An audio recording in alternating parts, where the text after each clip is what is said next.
Hello student, welcome to my channel. আজ আমি class 9-এর জীবনবিজ্ঞানের তৃতীয় অধ্যায়ের খনিজ পুষ্টি এবং বাষ্পমোচন বা প্রচ্ছেদন এই দুটি টপিকের ওপর পরীক্ষায় আসার মতো খুবই গুরুত্বপূর্ণ কতকগুলি প্রশ্ন এবং তার উত্তর নিয়ে আলোচনা করব। এর আগের ভিডিওতে আমি তৃতীয় অধ্যায়ের সালোকসংশ্লেষ টপিকের ওপর গুরুত্বপূর্ণ কতকগুলি প্রশ্ন উত্তর সহ আলোচনা করেছি। সেই ভিডিও দেখার জন্য আমি তোমাদের এই ভিডিও শেষে অর্থাৎ ডেসক্রিপশান বক্সে লিঙ্ক দিয়ে দেবো। পার্ট 1 এবং পার্ট 2 এই দুটি ভিডিও অবশ্যই তোমরা দেখে নিও। চলো তাহলে আজ আমি প্রশ্নগুলো এবং তার উত্তরগুলো নিয়ে আলোচনা করছি। প্রথম প্রশ্ন হচ্ছে, উদ্ভিদের অতিমাত্রিক মৌলিক উপাদান বা ম্যাক্রো এলিমেন্টস কাকে বলে? উদাহরণ দাও।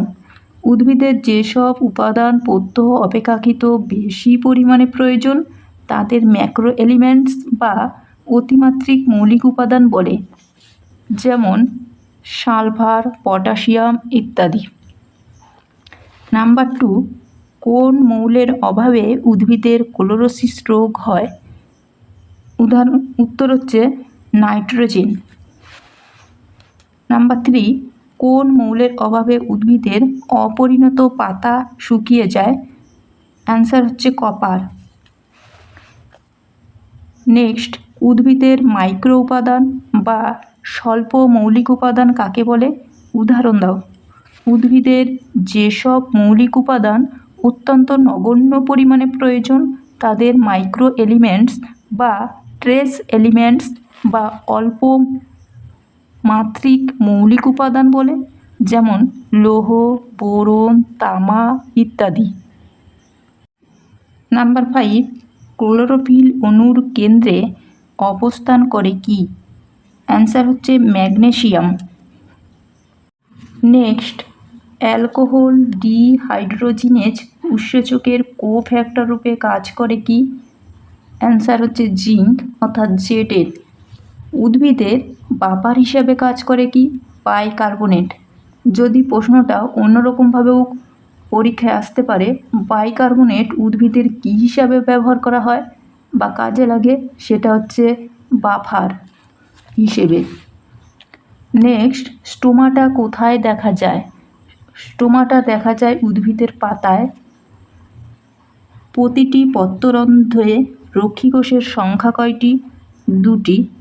কিউটিকেল যে আবরণী দ্বারা আবৃত তা কি?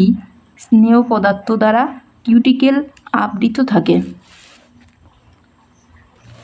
বাষ্পমোচন কাকে বলে?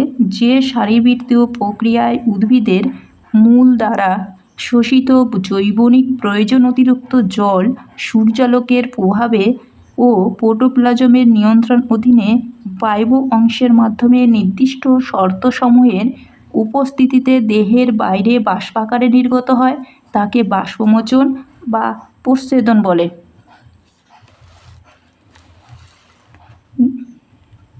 নেক্সট, বাষ্পমোচন উদ্ভিদের কোথায় ঘটে? বাষ্পমোচন প্রধানত উদ্ভিদের পাতার পত্ররন্ধ্রে হয়, তবে লেন্টিসেল ও কিউটিকেল দিয়েও উদ্ভিদের বাষ্পমোচন সম্পন্ন হয়। উদ্ভিদের বাষ্পমোচন কখন হয়? বাষ্পমোচন প্রধানত দিনের বেলায় সম্পন্ন হয়। নেক্সট, বাষ্পমোচন কত প্রকারের ও কি কি? বাষ্পমোচনের স্থান অনুসারে বাষ্পমোচন 3 প্রকারের হয়, যথা নাম্বার 1 পত্ররন্ধ্রীয় বাষ্পমোচন, নাম্বার 2 হচ্ছে কিউটিকিউলার বাষ্পমোচন, নাম্বার 3 লেন্টিকিউলার বাষ্পমোচন। নেক্সট, বাষ্পমোচন ও বাষ্পীভবনের মধ্যে দুটি পার্থক্য লেখো।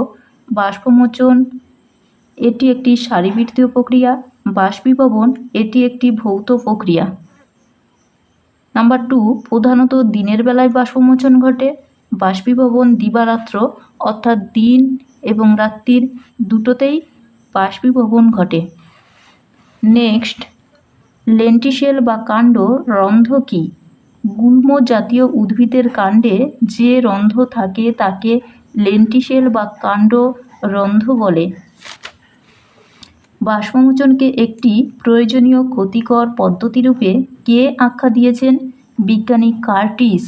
নেক্সট, বাষ্পমোচনের প্রভাবকগুলি কি কি? বাষ্পমোচনের প্রভাবকগুলি অনেকগুলোই আছে, তার মধ্যে হচ্ছে বায়ুর আর্দ্রতা, উষ্ণতার প্রভাব, বায়ু প্রবাহের প্রভাব, কার্বন ডাইঅক্সাইডের গাঢ়ত্বের প্রভাব, আলোকের প্রভাব, বায়ুমণ্ডলীয় চাপের প্রভাব, প্রোটোপ্লাজম, পত্ররন্ধ্রের ছিদ্রের হার বৃদ্ধি, পাতার গঠন বৈশিষ্ট্য ইত্যাদি বাষ্পমোচনকে নিয়ন্ত্রণ করে বা বাষ্পমোচনকে প্রভাবিত করে।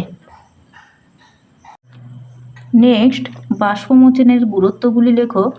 বাষ্পমোচনের গুরুত্বগুলো হচ্ছে জল শোষণ, রসের উৎসত, পাতায় অবিরাম জল সরবরাহ করা, লবণ শোষণ, অতিরিক্ত জল নিষ্কাশন, দৈহিক বৃদ্ধি, জল সংবহন, শীতল রাখা, জল সরবরাহ করা ইত্যাদি। এগুলো হচ্ছে বাষ্পমোচনের গুরুত্ব। বাষ্পমোচনকে প্রয়োজনীয় ক্ষতিকর পদ্ধতি বলে কেন? অতিরিক্ত বাষ্পমোচন হলে উদ্ভিদের পাতা নেতিয়ে পড়ে, এমনকি উদ্ভিদের মৃত্যুও হতে পারে। আবার বাষ্পমোচনে উদ্ভিদের জল শোষণ, জল ও খাদ্য পরিবহন, বৃদ্ধি ইত্যাদির সঙ্গে যুক্ত। এই কারণে বাষ্পমোচনকে প্রয়োজনীয় ক্ষতিকর পদ্ধতি বলে। নেক্সট, উষ্ণতা বৃদ্ধি পেলে বাষ্পমোচনের হার বাড়ে না কমে?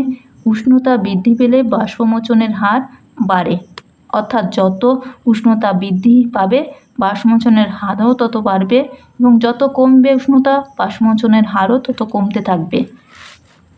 নেক্সট, কোন যন্ত্রের সাহায্যে বাষ্পমোচনের হার নির্ণয় করা হয়? গ্যাননের প্রোটোমিটারের সাহায্যে বাষ্পমোচনের হার নির্ণয় করা হয়, অর্থাৎ বাষ্পমোচন কতটা হচ্ছে তা জানার জন্য গ্যাননের প্রোটোমিটার যন্ত্র ব্যবহার করা হয়। কোন উদ্ভিদে সূচ্যাকার পত্রের জন্য বাষ্পমোচন কম হয়? উত্তর হচ্ছে পাইন। নেক্সট, পর্ণমোচী বৃক্ষ ও জঙ্গল উদ্ভিদের ওপর বাষ্পমোচনের প্রভাব কী? জঙ্গল উদ্ভিদের ক্ষেত্রে বাষ্পমোচন রোধ করার জন্য কাণ্ডে পুরু কিউটিকেলের আবরণ থাকে। পাতাগুলি সাধারণত কণ্টকে রূপান্তরিত হয়। অপরপক্ষে পর্ণমোচী বৃক্ষে পাতা ঝরে যাওয়ায় বাষ্পমোচনও ঘটতে পারে না এবং কাণ্ডের অগ্রভাগ সবুজ বর্ণ ধারণ করে এবং সালোক সংশ্লেষ ঘটে।